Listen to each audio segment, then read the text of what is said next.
पंढरपुरातून यावेळीची एक मोठी आणि खळबळजनक बातमी।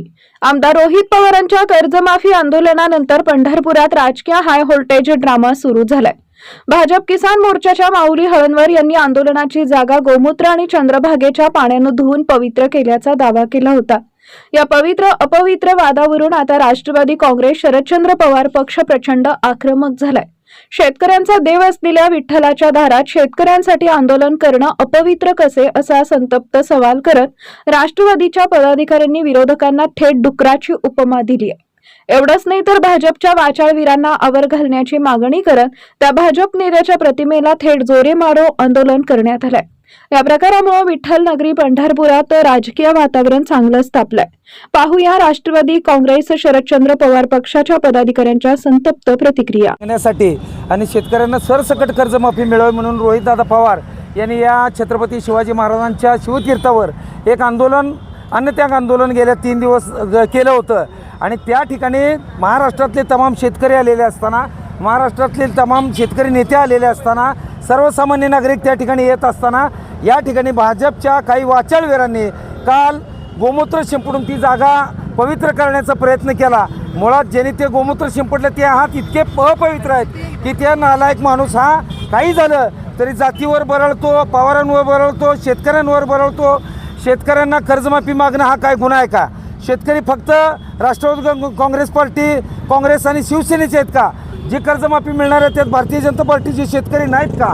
जी कर्जमाफी मिळणार आहे त्याच्यामध्ये सर्व पक्षीय सर्व जातीय शेतकरी आहेत, परंतु या हरामखोरांना फक्त राजकारण दिसतं। आणि त्यांनी काल खरं तर या महाराष्ट्रातल्या तमाम शेतकऱ्यांचा अपमान केलेला असं म्हणलं तर काय वावगं ठरणार नाही। आणि हे लोक स्वतः दारू पिऊन कुठेही फिरत असतात, परंतु काल यांनी स्टंट म्हणून फक्त त्या ठिकाणी गोमूत्र शिंपडून ती जागा पवित्र झाली असा प्रयत्न केला। मला असं वाटतंय ह्या नालायकांनी रोज खरं तर स्वतः गोमूत्रानं आंघोळ केली तरी हे नालायक पवित्र होणार नाहीत। इतके नालायक आहेत, रोज शेण खात फिरतात आणि या ठिकाणी ती जागा पवित्र करायचा प्रयत्न करतात। खरं तर या लोकांना फडणवीसांनी आळा घातला पाहिजे, परंतु आम्हाला असं वाटतंय या ठिकाणच्या भारतीय जनता पार्टीला हरवण्यासाठी तुम्हाला किंवा सामान्य नागरिकांची गरज नाही। हे नालायक अशा पद्धतीने बडबडत आहेत की लोकांमध्ये यांच्याबद्दल आता सध्या भयानक रोष आहे, कारण यांनी या शेतकऱ्यांचा अपमान केलेला आहे। भूवैकुंठ पंढरीनगरी म्हणतात, म्हणजे वैकुंठ म्हणून या पंढरीनगरीचं पावित्र्य आहे। येथील तृण आणि पाषाणं सुद्धा देवा समान मानले गेलेले आहेत। त्यामुळे आमची भूमिका एक आहे, ही भाजपाची मानसिक दिवाळखोरी आहे। सर्वसामान्य शेतकऱ्यांच्या कर्जमाफीसाठी आज कर्जत जामखेडचे आमदार रोहितदादा पवार इथं उपोषणाला बसले होते।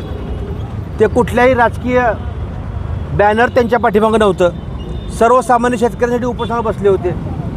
पंढरपूर हे पवित्र तीर्थक्षेत्र आहे, इथली दगड माती आणि गवतसुद्धा पवित्र आहे। इथं पवित्राचा संबंध येतो कुठून? माझी एक भूमिका आहे की भाजपची मानसिक दिवाळखोरी आहे की अशा प्रकारचे वर्तन करणे हे आपल्या संस्कृतीला, आपल्या इच्छाला न शोभणारे आहे। तर माननीय भाजपचे नेते यांना सर्वांना विनंती की अशा लोकांना आळा घालणं गरजेचं आहे। ही जातीयवादातून विष पेरण्याचं काम काही मंडळी करत आहेत, परंतु शेतकऱ्यासाठी आंदोलन हे शेतकऱ्यांसाठीच होतं। हे स्वतः गिरीश महाजन साहेब इथं आले, त्यांनी मागण्या काय केल्या? कर्जत जामखेडला काय त्यांनी MIDC मागितलं नाही, कर्जत जामखेडला काय त्यांनी निधी मागितला नाही। त्यांनी सांगितले की ज्या 2 जातक अटी आहेत त्या अटी यातनं वगळा। आमचा या आंदोलन करण्याचा हेतूच तो होता। त्यानुसार गिरीश महाजन साहेबांनी ते ऐकलं आणि काही दिवसाचा निर्णय करतो असंही त्यांनी सांगितलेलं आहे। त्यामुळे हे आंदोलन फक्त शेतकऱ्यांसाठीच होतं। त्यामुळे सर्व शेतकरी बांधवांच्या वतीने मी रोहितदादा यांना आम्ही त्यास पाठिंबा दिला पक्षाने, काँग्रेस पक्षाने, की भाजपाने ही मानसिक विकृती कमी करणं गरजेचं आहे। यामुळे जातीयवाद आणि द्वेष पसरत आहे। भूवैकुंठ पंढरीचं नाव धुळीस मिळवण्याचं काम काही मंडळी करत आहेत, त्याचा मी निषेध करतो। खरं तर परवा 12 तारखेपासून आदरणीय आमदार रोहितदादा पवार साहेब यांनी 3 दिवसाचं यासाठी शेतकरी कर्जमुक्ती, शेतकऱ्यांच्या असलेल्या काही अडचणी त्यासाठी आंदोलन केलं होतं। आणि ते आंदोलन करत असताना त्याच्यासोबत 25 लोक 3 दिवस बिना खाणं पिणं न टाळता पूर्ण फक्त पाण्यावर राहिली आणि 3 दिवस ते आंदोलन केलं। त्या आंदोलनाला महाराष्ट्रातून यश आलं। यश येत असताना आदरणीय मंत्री गिरीजी महाजन साहेब यांनी येऊन ते आंदोलन सोडवलं आणि काही वाचाळवीरांनी काल या जागेचं गोमूत्र शिंपून जागा स्वच्छ केली असं सांगितलं. पण त्यांना सांगणं आहे, सरकारला सांगणं आहे, भावी सरकारला. आदरणीय त्या दिवशी आम्ही महाजन साहेबाला बोललो होतो, साहेब ह्या लोकांना थोडं आवरा. कारण सध्या ज्या राज्यात आपण राहतोय त्या राज्यात राहण्याची सुद्धा आपल्याला लाज वाटते की ही लोक अशी बोलून आज लोकांचा एक अपमान करतात. खरं ह्यांचा धिक्कार आम्ही सर्व राष्ट्रवादी पक्षाच्या वतीने यांचा करतो.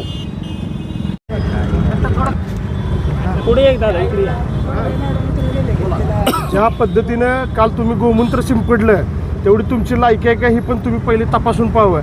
आज तुम्ही बघत आहेत ज्या पडळकरांनी काय कुत्र्यांना सुद्धा शब्द म्हणजे कुत्रंसुद्धा प्रामाणिक असतो ह्याच्याप्रमाणे, पण जो डुक्कर नावाचा प्राणी आहे तशा पद्धतीने तुम्ही कुठे कुठे काय करता, कुणाची दलाली करता, तुम्ही कुणाचे हप्ते गोळा करता, कुठल्या अधिकाऱ्यांचे, हे सर्व प्रकारचे आम्हाला कल्पना आहे. आम्हाला तुम्ही शिकवू नका काय करायचं काय नाही. ते तुम्हाला 3-3 पक्षातून हाकललेलं आहे. ह्याची जाणीव कशा पद्धतीने तुम्ही दारू पिऊन आज तुम्ही त्या ह्याच्यावरती बोलला होता, काय केलं होतं, हे सगळ्या गोष्टीची आम्हाला कल्पना आहे. तीव्र फडणवीस सरकारला आणि त्यांच्या पडळकरांना एकच सांगणं आहे की ही तुमची डुकरं आवरा, कुत्री नाही डुकरं आवरा. ह्या पद्धतीचं असं होईल की तुम्ही पडळकर आहात पण आम्ही पण सागर पडगळ आहे ह्याची कुठं तर तुम्हाला नंतर खंत वाटेल की बाबा हे चुकीच्या पद्धतीने घडतंय. आज तुम्ही सांगितल्याप्रमाणे की गोमूत्र टाकलं, कशासाठी टाकलं, आज तुमचेच मंत्रिमंडळ त्या ठिकाणी आलेलं होतं. आदरणीय परिचारक असतील, आदरणीय तुमचे समाधान दादा असतील, आदरणीय मंत्री महोदय असतील, मग तुम्ही त्यांना शुद्ध करायसाठी तुम्ही गोमूत्र टाकला असा आमचा तुम्हाला एक प्रश्न आहे. तर अशा पद्धतीने तुम्ही चुकून फडणवीस साहेबांना एक नम्रतेची विनंती, पालकमंत्र्यांना एक नम्रतेची विनंती, ह्या जिल्ह्यात जे चाललंय ते चुकीच्या पद्धतीने चाललंय, हे कुठंतरी थांबवावं. पवारांवर बोलल्यावर मोठं होतं हे आम्हालाही माहिती आहे, पण पवारांवर चांगलं बोला तेव्हाही माणूस मोठा होतो, प्रामाणिक राहा पवारांशी तेव्हाही माणूस मोठा होतो. अशा पद्धतीने मोठा होत नसतो, तो खोटा होत जातो आणि ही सगळी जनता बघते. आपल्या पंढरपूरमध्ये हा विठ्ठल रुक्मिणी पावननगरीमध्ये जे शेतकरी मायबापांसाठी आंदोलन जे झालं आहे ना, ते आंदोलन खरं तर शेतकऱ्यांसाठी, कुठल्या पक्षासाठी किंवा कुठल्या नेत्याचं नव्हतं, तर फक्त एक विषय तो होता की 18 पकड जाती आणि हा शेतकरी मायबाप कुठं तर सुखी समाधानी त्यांच्या आत्महत्या थांबाव्या म्हणून हे आंदोलन रोहितदादांनी आज आपल्या पावननगरीमध्ये केलं होतं.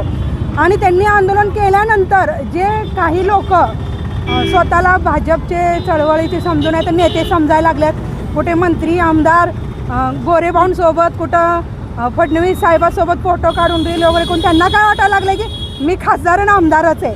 अशा लेवलला असते खरं तर पंढरपूर. पण माझ्या पंढरपूरमध्ये अपवित्र ही गोष्ट कधी घडलेली नाही, कारण माझी जन्मभूमी आहे. आम्ही पुंडलिकाची जशी भक्त आहोत तसं विठ्ठल मायबाप माझ्या पुंडलिकाला भेटायला आलता, आम्ही बालपण इथं गेलेला आहे. मग अपवित्र माझं पंढरपूर कसं काय झालं? तुम्ही ती जागा अपवित्र नाही समजला तर मग ते पंढरपुरात आले, नामदेव पायरीला गेले, पांडुरंगाला गेले, मग तुम्ही अपवित्र तिथपर्यंत समजता का?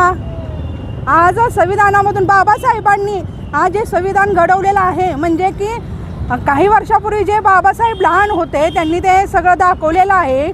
म्हणजे तशा प्रकारचं आज तुम्ही करताय का? आज तुम्ही ओबीसी आहे, आम्ही ओबीसी आहे, आणि असं मराठा काय तुम्ही मराठा असं लॉबी म्हणता, मराठा पण आपला आहे आणि माणूस जात ही एकच आहे. ही जातीवाद पसरवू नका, फक्त एवढंच म्हणायचं. आणि जे आमदार साहेब आहेत गोपीचंद पडवळकर साहेब, त्यांना फक्त एकच विनंती आहे, आज तुमची ओबीसी समाजाची ताई कुठल्याही पक्षात मी नाही या, मला जरा थोडंसं अन्याय आणि अत्याचारसारखं आपले पंढरपुरातील काही आता ते काय म्हणतात कुत्रे नवं डुकरं असतील काय असतील ते असतील, ते मला काही विषय नाही, पण मला म्हणायचं त्यांनी आळा घालावा आणि हे कृत्य थांबवावं. कालचं जे कृत्य ठरवलं आहे ना त्यांनी, म्हणजे शेतकरी इथं आला आहे, मग शेतकरी अपवित्र आहे का? मी त्या जागी आली, मी अपवित्र आहे का? इथं ओबीसी समाज आला आहे, मंत्री आल्यात, महाजन मंत्री आले, ती गोरे मंत्री आले, ती आमचे अवताडे आहेत, खरे आहेत, मग आम्ही काय अपवित्र लोक झालो का? मग ह्या गोष्टी रोहितदादांनी इथं त्यांचा आमदारकी, त्यांचा पक्ष, पवार गट बाजूला ठेवून त्यांनी या शेतकऱ्या मायबापासाठी आंदोलन केलेलं आहे. मग ह्याच्यावर तो नाही ते शब्द वापरतोय. आज फेसबुकला पण मी पाहिलं, पण त्या माणसाला कमेंट तर काय कराव्या, कमेंटमधून तर किती सांगा, जो ऐकण्याच्याच लायकीचा नसेल तर त्याला सांगून ह्याच्यावर फडणवीस साहेबांनी लवकरात लवकर आळा घाला, कारण येईल त्या 5 वर्षामध्ये त्यांना ह्या लोकांपाय त्यांच्या काय ती भाजप पक्ष काय गट आहे त्यांच्यावर परिणाम बहुतेक ही होईल आणि पवार गट येण्याचा, शिवसेना गट येण्याचा, शिंदे गट असो, ठाकरे गट असो, हे पक्ष येण्याचे ह्याच्यात कुठलंच हे नाही. ताज्या घडामोडी जाणून घेण्यासाठी शिवशाही न्यूज यूट्यूब चॅनलला सबस्क्राईब करा. आपण हा व्हिडिओ फेसबुकवर पाहत असाल तर फेसबुक पेज फॉलो करा आणि शिवशाही न्यूज.com या आपल्या वेबसाईटलाही भेट द्या.